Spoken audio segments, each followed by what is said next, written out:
Ya, ini khazanah ya. Jadi saya mohon mengkaji Islam itu harus dengan sisi-sisi yang bisa difahami orang pinter juga orang bodoh.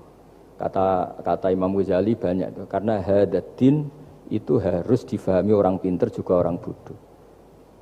Terus contoh yang paling populer tentu sering saya utarakan masalah iddah. Iddahnya orang terceraikan itu 3 kali masa suci. Kalau menurut Abu Hanifah 3 kali masa haid. Orang pinter tahulah kalau perempuan sedang haid, menstruasi pasti sedang tidak hamil. Sehingga kalau dia sudah haid 3 kali ada kepastian tidak hamil. Kalau tidak hamil artinya apa? Enggak ada sperma dari zaut awal, suami pertama yang jadi anak dia. Padahal tujuan iddah adalah nanti kalau di hubungan suami istri sama suami kedua jelas anaknya suami kedua. Tapi kalau andai kan tidak ada iddah kan malam hubungan suami istri, pagi bentrok cerai, terus kawin, kumpul suami istri lagi, terus nanti anaknya itu anaknya siapa? Kan nggak jelas. Kalau sampean bisa klaim lewat DNA juga mungkin secara ilmu objektif Pak Rektor. Masalahnya juga bisa disuap kan? Saya sering dibantah orang-orang itu. Wah Gus DNA itu otoritatif karena gini-gini nggak mungkin bohong kamu. Ya DNA-nya nggak bohong, pegawainya bisa disuap kan? Kayak nggak tahu manusia apa nggak tahu Indonesia nggak tahu terus. Itu yang sensitif itu yang mulai wilayah sensitif itu. Nggak tahu manusia apa kayak nggak tahu Indonesia. Manusia aja ya sudah. Berarti Anda sangat nasionalis. Jadi ribet kan? Maka dianjurkan ada iddah. Dengan iddah selesai berarti benar-benar perempuan ini baru atur rohmi, rahimnya steril dari unsur mani zaut awal. Dan kalau 3 kali masa suci itu artinya apa? Kira-kira 3 bulan. Kira-kira ya. Wal mutallaqatu yatarabbasna bi anfusina salah satu apa? Quru. Pertanyaannya kalau 3 bulan, andai kan tidak pakai teori ilmiah, menstruasi itu sudah teori ilmiah. Ada yang tanya ke saya, Gus kenapa harus sampai 3 kali, padahal menstruasi pertama pasti sudah ada hamil. Saya jawab, menstruasi pertama itu namanya keluar darah. Nggak ada jaminan kalau itu haid, bisa saja keluar darah karena kaget, karena kecelakaan, karena apa. Sehingga kalau misalnya perempuan diceraikan, Gus saya sudah haid, yang jamin kalau itu haid siapa? Maksudnya keluar darah dengan makna tidak hamil. Bisa saja keluar darah kali ini faktor kaget ya, atau faktor kecelakaan. Tapi kalau sampai 3 bulan, karena per bulan haid sekali, itu meskipun haidnya keliru, haid keliru itu misalnya sebetulnya itu enggak darah haid, tapi darah penyakit, istikhadah, kan tetap kelihatan. Masa 3 bulan enggak bleeding Joro Jawa? Kan mesti bentuknya tubuh sudah berubah. Artinya kata ulama-ulama, agama ini enggak bisa hanya mengacu ilmu. Kalau mengacu ilmu haid sekali sudah cukup. Tapi kenapa harus 3 kali? Karena 3 kali orang awam tahu semua kalau itu sedang hamil atau tidak hamil. 3 bulan dari dicerai kan kelihatan kalau hamil ya bentuk tubuhnya sudah rubah, kalau enggak. Intinya agama ini harus agama yang mudah difahami orang pinter, juga difahami orang yang tidak pinter. Kayak tadi bulan tadi, saya juga gak ngira kalau orang goblok jadi pinter itu. Jadi ini cerita ya, jadi supaya kita meskipun di lembaga kampus, di lembaga modern, jangan lupa tradisi-tradisi kebodohan ya diabadikan lah kira-kira itu, karena bodoh kadang ya penting. Makanya kalau cerita di dunia wali itu kacau, Anda boleh gak nerima cerita ini, tapi Anda harus percaya kalau kekuasaan Allah itu tidak terbatas. Kenapa orang Madura begitu mencintai kiai? Sebetulnya niatnya ya agak baik, tapi ya nggak baik tapi baik. Ada santri itu Madura, dia saking percaya sama kiai itu ya khidmah, bikin teh, masakan kiai, mijitin kiai, pokoknya waktunya diberikan semua untuk kiai. Dan dia nggak pernah ikut ujian. Apalagi ujian kelulusan disertasi dokter nggak pernah dia. Kalau sekolah nggak pernah ikut ujian. Sudah ya saya ridho jadi orang bodoh, sepenting ikut jenengan. Suatu saat orang ini mati, kiainya tuh pusing, waduh mati. Nah, ini di dalam alam mimpi itu, kamu boleh nggak percaya, nggak wajib percaya memang. Ini kan ada akidah, jadi tidak wajib percaya. Ditanya sama malaikat, Marabbuka, Tuhan kamu siapa? Jawabannya lucu, malaikat kamu itu gimana? Di mana-mana tanya sama orang pinter, orang bodoh kok kamu tanya? Pusing kan malaikatnya. Di mana-mana namanya tanya, itu ya sama orang pinter. Masa orang bodoh ditanya? Yang bener aja kamu. Makanya bodoh ini ya senjata. Makanya ini kita kalau pinter ya alhamdulillah, kalau bodoh ya alhamdulillah. Karena bodoh itu penting. Kalau negara ini tidak makmur, yang disalahkan mesti para rektor. Gunanya apa ada rektor kalau nggak solusi bagi bangsa ini? Orang bodoh pasti nggak disalahkan kan? Nanti kalau ada hisab, kenapa Indonesia carut marut? Yang dipanggil Allah itu menteri, rektor, pasti itu. Apa kontribusi Anda sebagai orang pinter, sebagai profesor, sebagai orang bodoh aman? Santai, nggak kena panggilan kan? Karena Anda harus bertanggung jawab.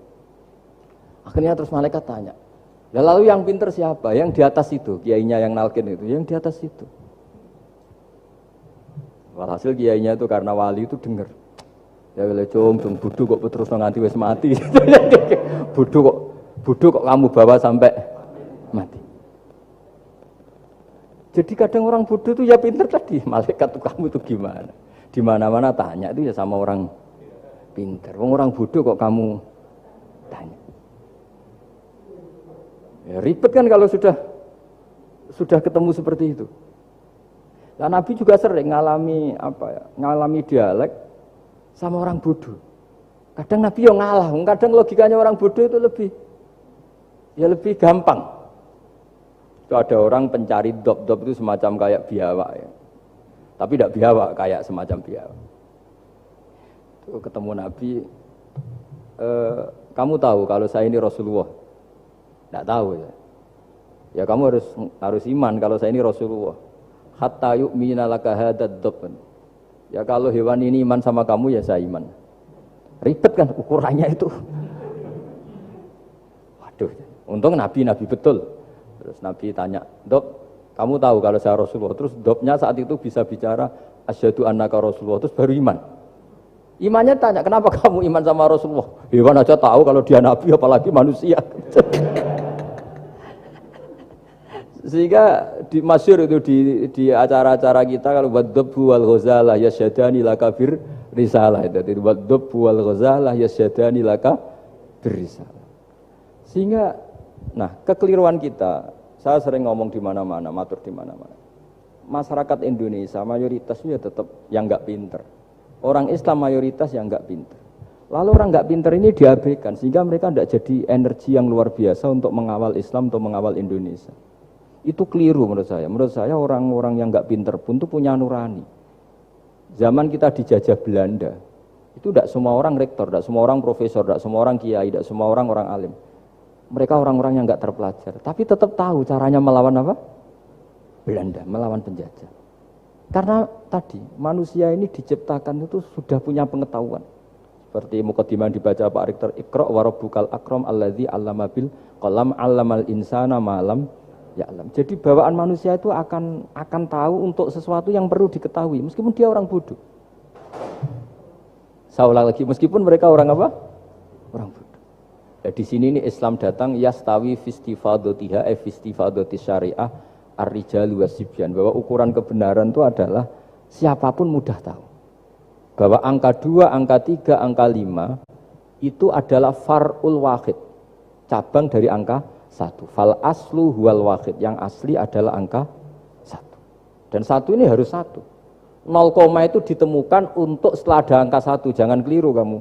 Tanpa ada angka 1 tidak ada 0, 0, ada gunanya kalau ada 01. Misalnya ada orang bilang, tapi kan ada 0,5, tetap saja harus ada angka 1. Enggak bisa.